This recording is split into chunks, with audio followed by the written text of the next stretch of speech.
Shalom, shalom. Giving honor and praise to the Most High, the Creator and the Maker of heaven and earth. My name is Yeshaya Yisrael. This is Hebrew lesson number 39, the Qual and the Nif'al. Let's first start off in prayer and then move on from there. Hallelujah. Malchenu Zureinu, Moshienu, Eloheinu, Atahu We'en Kimoka, Bashamayim O Ba'aretz, Hoda et Amka Yisrael al Emet Teka. Amen. Brothers and sisters, as stated, this is Hebrew lesson number 39, in which we will be going over the Qual and the Nif'al, more so in the aspect of explaining what the Nif'al is in this particular regard. All right. As in the other lessons, you may have seen that the words are already set up. We're going to put the vowels in and explain for edification purposes from that particular point. All right. Let's start. You have the word here, katab, kaf, tau, bet. This is an arrow. This is not a letter. All right. An arrow, not a letter. An arrow, not a letter. An arrow, not a letter. Okay. We see the word here, katab, and then niktab. All right. So let's look at this particular part right here. All right. You have katab. All right. Which in root means to write. All right. The word katab in root means to write. So let's look at this over here, brothers and sisters, and pay attention. All right. This word here spells niktab. Okay. Let's explain what happened in this particular regard. It went from here inside of the qual stem. Okay. Some people spell this word without the U, but we're going to move on. You have this one here inside the qual stem, or what they refer to, brothers and sisters, as the active. All right. Or simple active, according to some. The qual stem, to become its Nif'al stem, you add the prefix of the letter nun. If you remember lesson number 6, we explained what letter serves as prefixes and suffixes. So if you're able to see, this is why I put this in the color blue to distinguish. Now, if we were to drop off the nun, we will still have the kaf, the tau, the bet. The kaf, the tau, the bet. All right? This right here serves within the Nif'al stem, within the aspect of a prefix. All right? And what this means in root is to be written.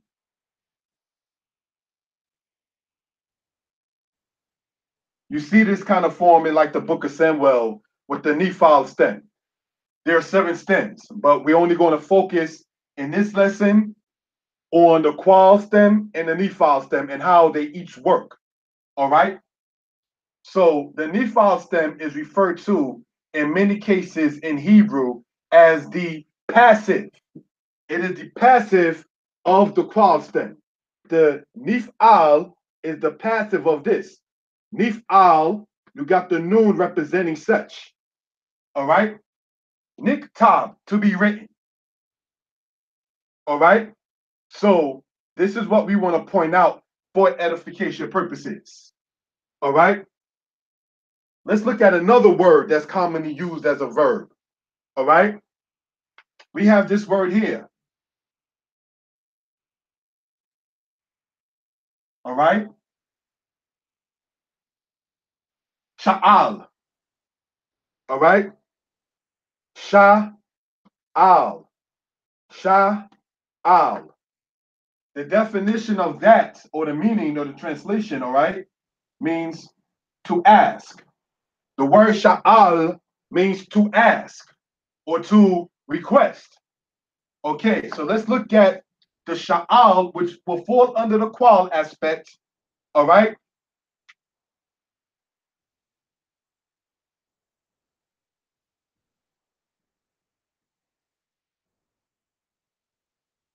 All right.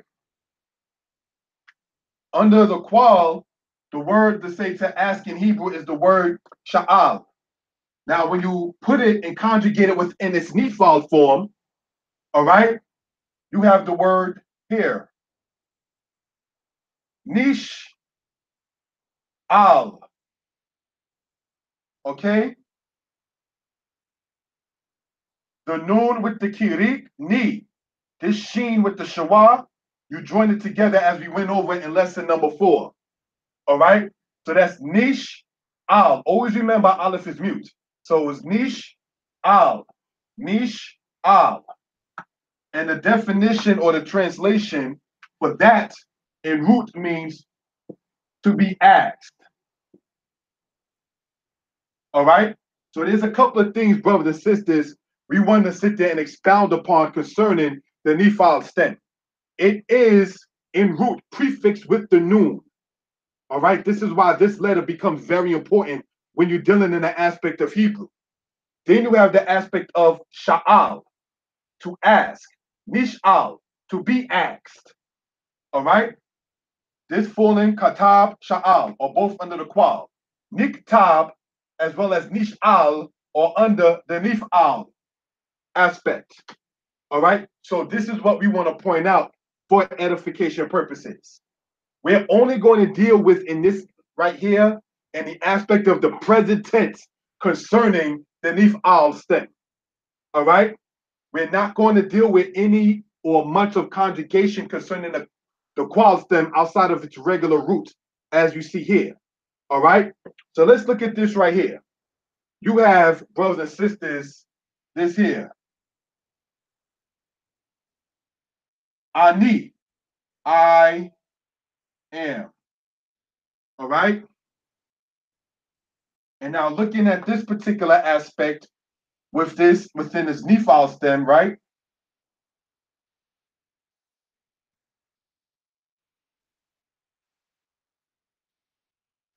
Ani nish'al. All right.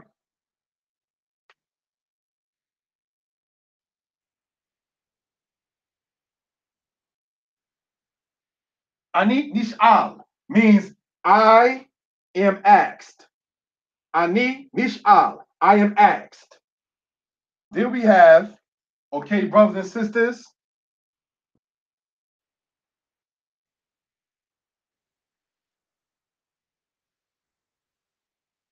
nish'alah. Nish'alah. All right. And that translation is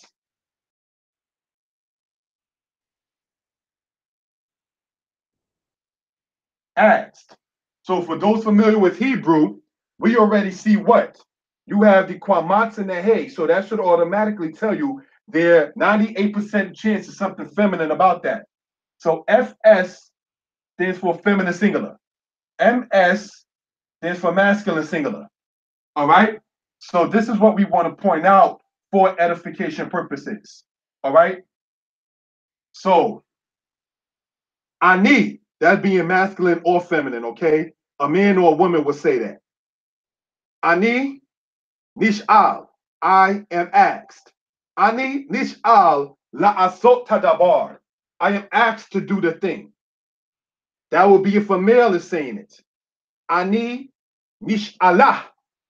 Ani nish'alah. Ani nish'alah. I am asked. That is if a female is speaking. So this is what we want to sit there and go over for edification purposes. The significance of the noon as the prefix. Nish'al, nish'al, nish'alah, feminine singular, masculine singular. And this is what we're dealing with in the present tense. All right? Ani nish'al la'asot hadabar. A female would say, saying the same sentence in translation. Ani nish'alah la'asot hadabar. So this is something, brothers and sisters, we want to point out for edification purposes. All right? Let's go on and continue.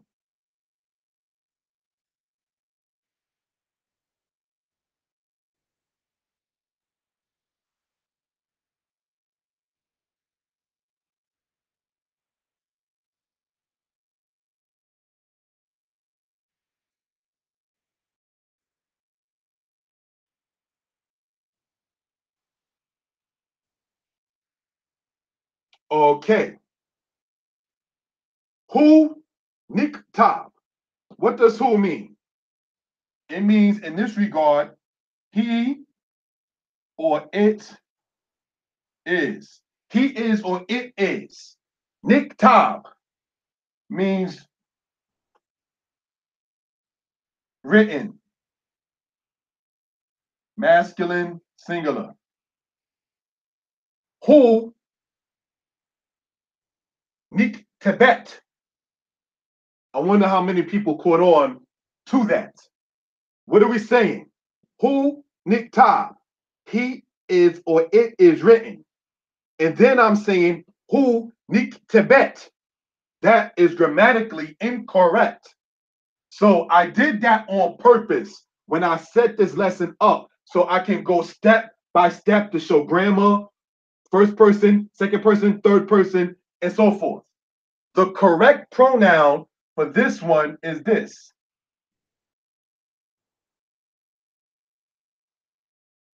These are just parentheses. All right.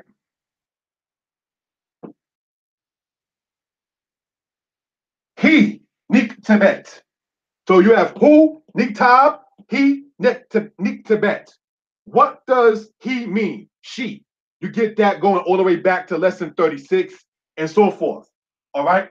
Who, niktab, means he or it is written. So if it's a letter, the word for letter in Hebrew is miktab, beginning with the mem, kaf, tau, bet. Ha miktab, niktab, the letter it is written. All right. Ha isha, he niktebet. The woman, she is being written, or the woman is written. All right. So this is something we want to go over. Okay, let's review. You have for edification purposes, brothers and sisters, the qual, which serves as the what?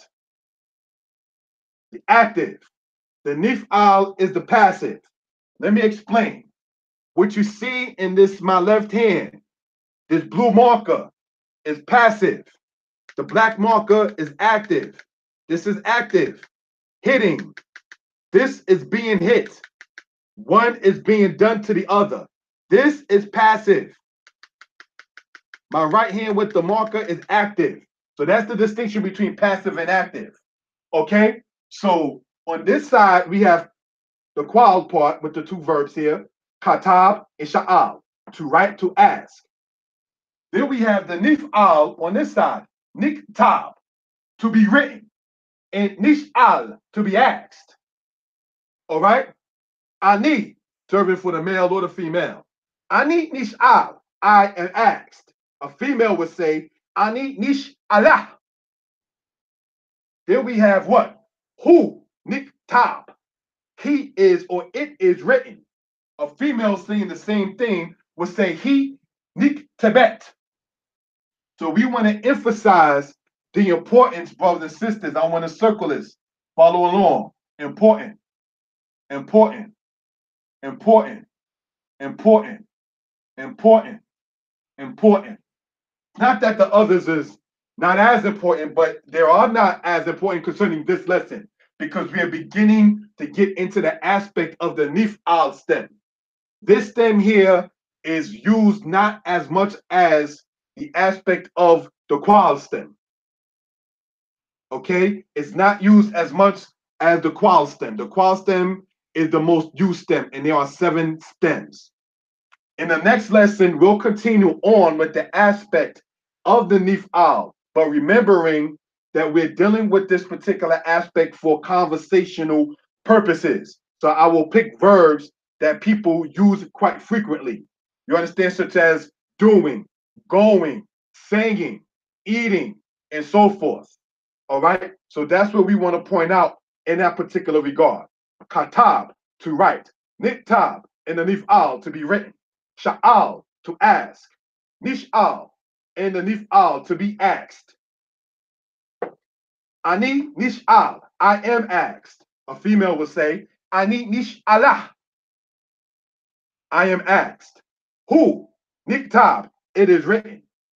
A female would say, or in speaking of a female, in this particular case, the third person, you would say he niktebet. You will not say who niktebet. I put it like that on purpose earlier to see how many people in your own judgment will catch on to it. And so that way I can show you how a correction is made grammatically within Hebrew. Giving honor and praise unto the Most High, the Creator and the Maker of heaven and earth. My number will be within the description. Shalom.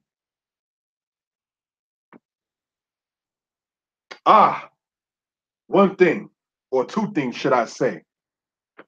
I want to state for edification purposes, brothers and sisters, on a human level, when I speak about who my teachers were, I thank the Most High for having them in my life.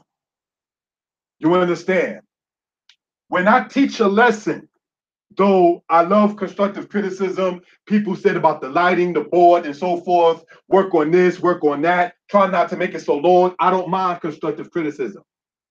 But I want to state this, brothers and sisters, for anybody in earshot, when I teach a lesson, I'm giving glory to the Most High God, first and foremost. You understand? So this is something we want to point out. This is not for showboating. This is not for views. This is not to get popular. This is to give glory to the Most High and to share with the children of Israel the gifts that a brother happens to have. This is why I have no problem comfortably praying before the Most High before doing a lesson. Giving out, you understand, the aspect of my telephone number. I have no problem with that. I have no problem with the communication. But even though I prefer text because of my work schedule. You understand? So I want that to be noted so that way there will be no misunderstanding on why these kind of lessons are being done. There are 3 different YouTube channels in which I'm attempting to operate. This one called More Yeshaya Hebrew Lessons. The other one called More Yeshaya Torah Lessons. The other one called More Yeshaya History Lessons. And with that being the case, I give due respect to the sister that I'm courting with who helped guide me on how to do a live stream and so forth and so on. And to the brothers such as Chief Uziel, who helped me as far as it goes with setting up certain things for presentation purposes. You understand? So there are those who will listen to this, may know of this, and know good and well that I have no problem with constructive criticism. But I want to state emphatically that before Ha'el Elyon, the Most High, this is who I come in, whose name I speak in. When I do a lesson, I'm giving thanks on a human level to the teachers and to the Most High, first off, for having me sat under my teachers. You understand? So this is something we want to point out for edification purposes. I state again, this is not for popularity, views, or likes. This is to help edify and bring knowledge to the people of the Most High. Therefore, there is no aspect of trying to showboat in this particular case. I can be reached 908 587 4841. Shalom.